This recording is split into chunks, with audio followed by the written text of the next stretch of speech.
LSAT score inflation is out of control. The LSAT medians at the top 14 law schools are all now 170 to 175. They've increased significantly since I got my 175 LSAT score and started teaching the LSAT almost 20 years ago.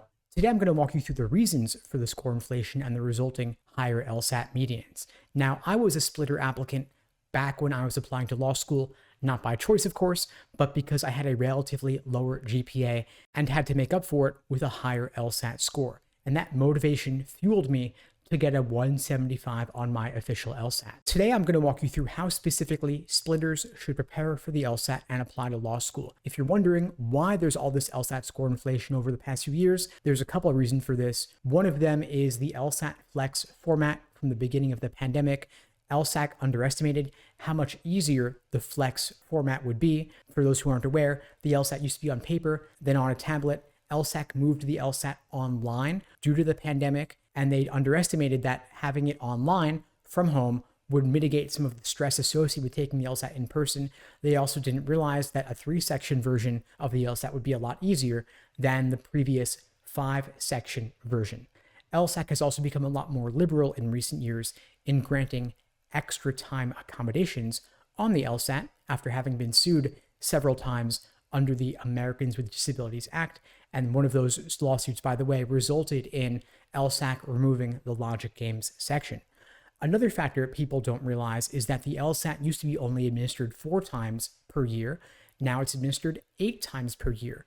Doubling the number of LSAT administrations makes it easier to retake the LSAT more times, and law schools only consider the highest LSAT score, and the American Bar Association as well only considers your highest LSAT score. And so as a result, if more people are retaking the LSAT, they have more opportunities to bring up their LSAT score and apply with a higher LSAT, meaning that the ABA is then pulling higher LSAT numbers when calculating the medians for various law schools, and that information is in turn pulled by US News for inclusion in the law school rankings.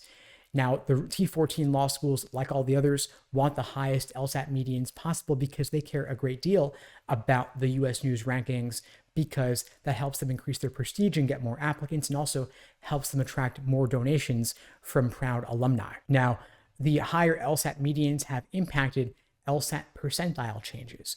So it used to be, for example, that getting a 173 LSAT score put you in the 99th percentile of all test takers. Now you've got to get a 175 to be in the 99th percentile. That's just one data point showing you some of how that has evolved over time. So if you are a splitter applicant, what does this mean for you? It means that you've got to get an even higher LSAT score to compensate for a relatively lower GPA. I mentioned earlier, the T14 law schools all have LSAT medians of 170 to 175. They also have GPA medians of 3.8 to 3.9. Meaning, if your GPA is below a 3.8, you're going to want to have an LSAT median not at a 170, but more likely 173 to 175 at the least to compensate for that. Now, there's been inflation across the board. I mentioned the LSAT inflation already. We've also got GPA median inflation as well, demonstrated by those 3.8, 3.9 medians. Why is there GPA inflation? Because undergrad institutions give out A's like candy. They just do. Of course, if you're in the hard sciences, engineering, math, natural science, those classes are typically graded on a curve, meaning that not everyone can get A's. This is definitely not the case in the humanities. I even had one professor in college who just gave everybody A's because he said he didn't believe in grades. Now, is that right? Is that fair? Probably not, but I'm not going to say no to an A, right? So they give you the A, you then have that on your transcript, and that boosts your odds of getting into law school. And so those majoring in the humanities can simply take easier classes in undergrad to get a higher GPA. And of course, a 4.0 in engineering means a lot more than a 4.0 in English, but to law schools, considering the American Bar Association stats, a 4.0 is a 4.0. And so if you are below the 3.8, again, you want the higher LSAT, 173 to 175. Now, of course, now that LSAC has removed the logic game section going forward for those taking the LSAT in August, September, and beyond, the good news for you is that there's less material for you to study. You can then take all that time you would have spent on logic games and double up your focus on logical reasoning, since it'll be 2/3 of the test. So we've recognized now logical reasoning, more important than reading comprehension, certainly more important than logic games, which is now no longer important at all. By the way, trash your old LSAT prep books. If they're talking about logic games, you want to make sure that you're ready for the new format and focus only on the material covering logical reasoning and reading comprehension.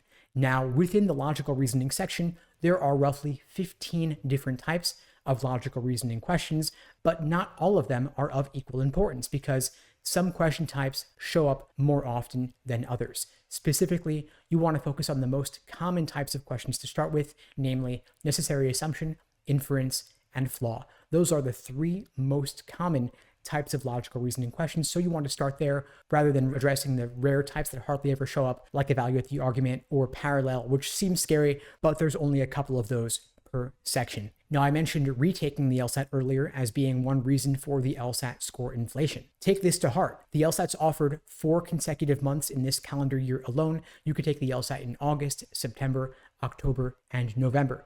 Now, let's say that you were aiming to score a 175 on LSAT test day. Your PT average going into August is a 172. Do you take it? I think you should, because a 172 is a pretty good PT average going in. You take it, maybe you get lucky, score a few points above your average. If you don't, no big deal. You could then take it again in September or October, get another at bat. Maybe you do better and hit the 175 on the high end. If so, great. You're now applying with a 175. If you don't, no big deal, because law schools do not average multiple LSAT scores, but rather they only take the highest score.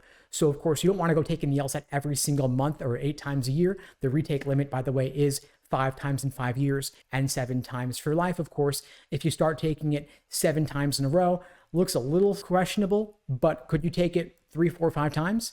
Absolutely. Yes, you could. Could you write an addendum as for the reasons for your retakes?